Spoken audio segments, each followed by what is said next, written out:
I had this client once, and she came in and told me that she had been sexually assaulted by her older brother. And she told me the story, and I kind of got the impression that maybe she was like 8 and he was like 17 or something like that. And she was about 27 when she came and talked to me. And then I found out by further questioning that she was 4 and he was 6. And I thought, she still had this story in her head of her being tormented by this older person, right? That's how she told the story.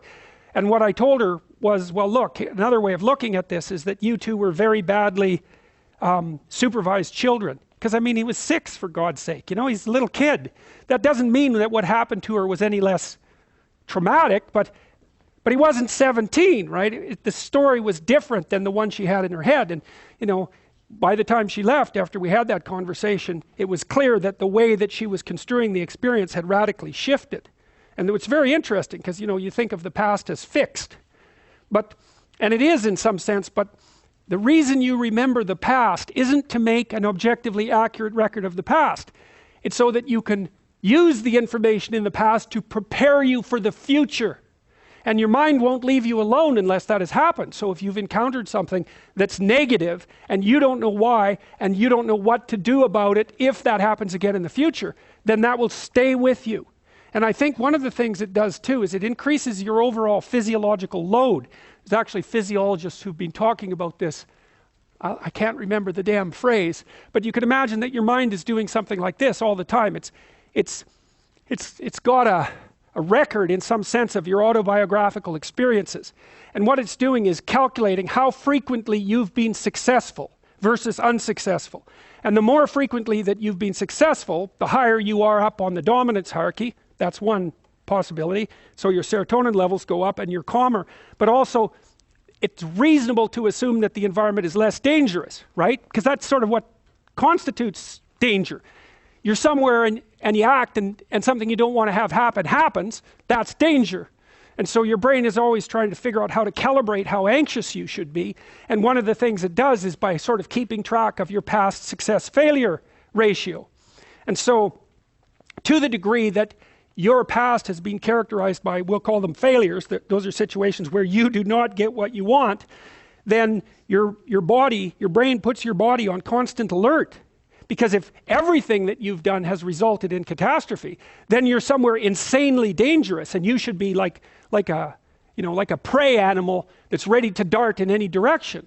And how much you should be a prey animal is dependent on, it's an estimate, partly your trait neuroticism, partly your success as adjudicated by other people, right? Because they'll pop you up the dominance hierarchy if you've been successful, but also partly on your record of failures and successes in the past.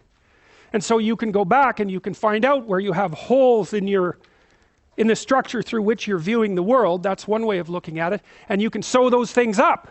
And that's in some sense, that's what you're doing in psychotherapy. You know, partly it's exposure to things you're afraid of and disgusted by and are likely to avoid. That's a huge chunk of it. But if you go back into your past and you start talking those things through, it's really the same thing. It's more abstracted. So Freud, of course, was always, when he was doing his free association process with his clients, he'd find that if he just let them talk, that their speech would circle until it hit a place like that, where they were confused and doubtful. And then their speech would sort of wander around that, and then they'd have an emotional expression that was a consequence of that. He thought the emotional expression was what was curative. It was cathartic in his terms. But later, James Pennebaker, upon whom these writing exercises I described, his research is based on that. My exercises are based on his research.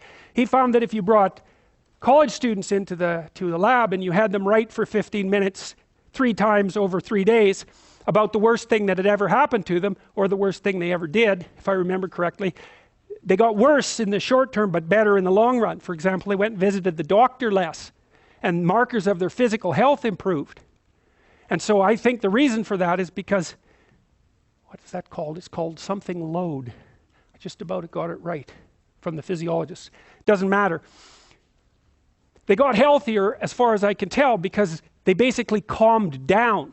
Once they had gone through the negative memory and sorted it out properly and told a properly articulated story and figured out how to deal with it, then their physiology calmed down.